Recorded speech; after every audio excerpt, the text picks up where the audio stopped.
धर्म आत्मा का स्वभाव है, वह साधन रूप रहे या साध्य रूप रहे। धर्म दो प्रकार का हो गया, साधन रूप भी होता है और साध्य रूप भी होता है। साधन रूप सम्यक दर्शन, सम्यक ज्ञान, सम्यक चारित्र, ये साधन रूप हुआ। इसके माध्यम से आत्मा को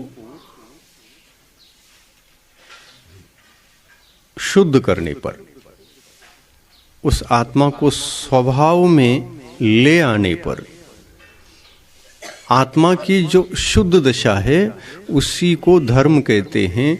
परंतु साधन को भी धर्म कहा। साध्य रूप धर्म तो वस्तु का स्वभाव है, आत्मा का स्वभाव है, वो शुद्ध है। शुद्ध तो धर्म है ही, परंतु उस शुद्ध को उत्पन्न करने के लिए जिस सामग्री को हमने अपना लिया वह सामग्री भी धर्म हुआ। यानी सम्यक दर्शन भी धर्म हुआ, ज्ञान भी धर्म हुआ और सम्यक चारित्र भी धर्म हुआ। इसका पुरुषार्थ हमने किया और पुरुषार्थ करके आत्मा को शुद्ध बना लिया। आत्मा के भीतर रहने वाले सारे कर्मों को धो दिया, नष्ट किया, तो धर्म की उत्पत्ति हो गई।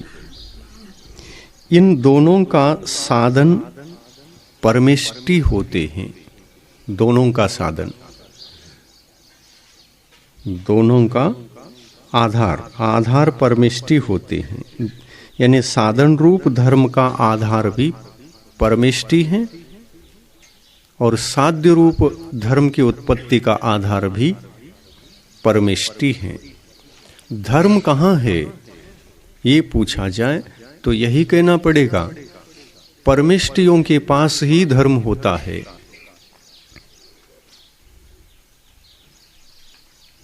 क्या श्रावक के पास भी होता है? गृहस्थों के पास भी होता है क्या धर्म? होता है? हो सकता है। हाँ, क्या करने पर? रत्नत्रय धारण करने पर। वो रत्नत्रय धारण करने के लिए क्या बनना पड़ेगा? मुनि दीक्षा ही लेनी पड़ेगी। दिगंबर दीक्षा लिए बिना सम्यक चारित्र नहीं आता, संयम नहीं आता। श्रावक रह करके संयमी बन सकते? संयमी का मतलब क्या? संयमी का अर्थ होता है इंद्रियों को जीतकर इंद्रिय संयमी बनना और हिंसा को दूर करके अहिंसक बनना,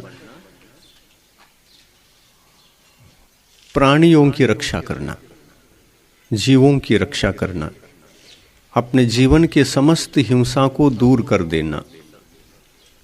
जीवों की हिंसा अवश्य होती है, होती कि नहीं होती? मुनि महाराज के जीवन में जीव हिंसा हो सकती है क्या? नहीं। पृथ्वी कायिक, जल कायिक, अग्नि कायिक, वायु कायिक, वनस्पति कायिक, 5 प्रकार के स्थावर कायिक जीव हैं।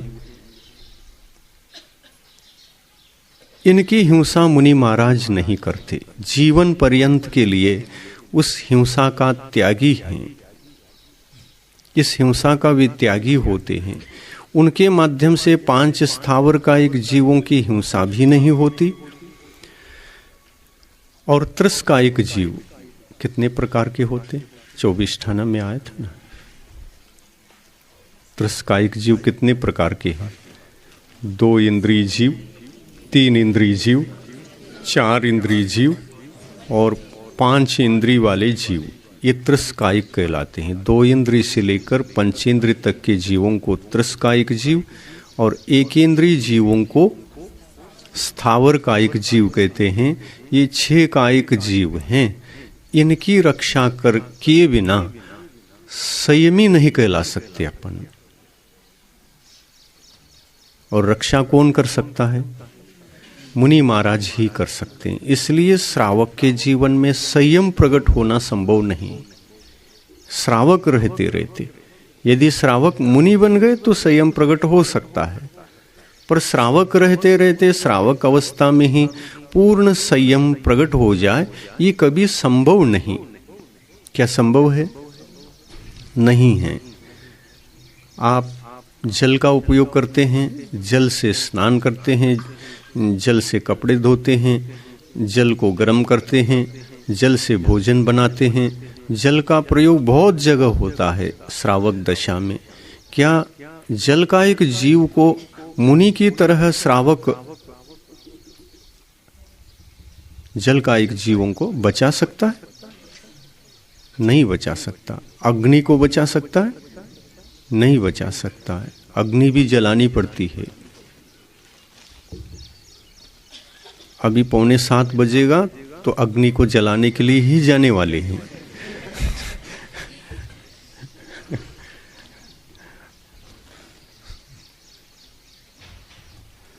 जलाना ही पड़ता है, नहीं तो खुद कैसे भोजन करोगे और महाराज को कैसे उठाओगे? समस्या है। श्रावक रहते रहते इस समस्या की पूर्ति तो हो नहीं सकती। हिंसा तो होगी ही होगी। ये जीव हिंसा असंयम है। असंयम धर्म अधर्म है और संयम धर्म है। जीवों की रक्षा संयम है और जीवों की हिंसा असंयम है। इंद्रियों को जीतना यह धर्म है और जीत न पाना अधर्म है। तो इंद्रिय संयम और प्राणी संयम, 2 प्रकार का संयम मुनि महाराज अपने जीवन में धारण किए हुए होते हैं। 2 प्रकार का संयम, इंद्रिय संयम और प्राणी संयम। प्राणियों की रक्षा करके प्राणी संयम धारण करते हैं और इंद्रियों को जीतकर इंद्रिय संयम धारण करते हैं।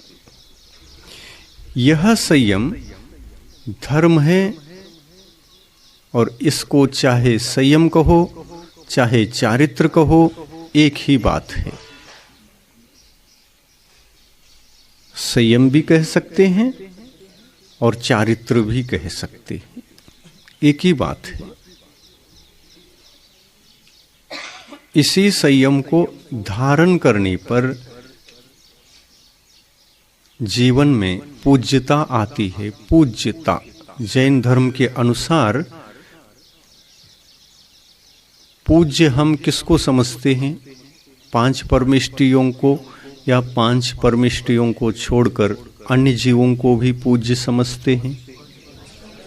5 परमेष्टियों को ही पूज्य समझते हैं। देव, शास्त्र और गुरु, ये 5 परमेष्टियों के अंदर ही होते हैं। देखो कैसे होते हैं। नमोकार मंत्र में 5 पद हैं, अरहंत, सिद्ध, आचार्य, उपाध्याय और साधु। इन 5 पदों में भगवान रूप पद, भगवान कहने के लिए अरहंत कहते हैं अपन। अरहंत भगवान हैं और सिद्ध परमेष्टि भी भगवान हैं, किंतु शेष 3 परमेष्टि क्या हैं? अरहंत भगवान हो गए और सिद्ध भगवान भी भगवान हैं। 2 भगवान है और 3 क्या हैं? साधु परमेष्टि। कौन सा पद है? गुरु पद है कि भगवान पद है? उनको गुरु पद है। 3 परमेष्टि गुरु हैं और 2 परमेष्टि भगवान हैं। अब इनकी वाणी वो क्या है? वो शास्त्र है। शास्त्र का मतलब जिस वाणी को जिसमें लिखा गया, जिसकी वाणी को जिसमें लिखा गया वो शास्त्र बन गया। तो वाणी ही शास्त्र है, वाणी ही ग्रंथ है। उसको लिखने के पश्चात उसको ग्रंथ कहा या तो शास्त्र कहा। लिखने से पहले वाणी थी। देव, शास्त्र और गुरु, या यूं कह दो देव, गुरु और शास्त्र। इसमें शास्त्र पहला है या देव पहला है?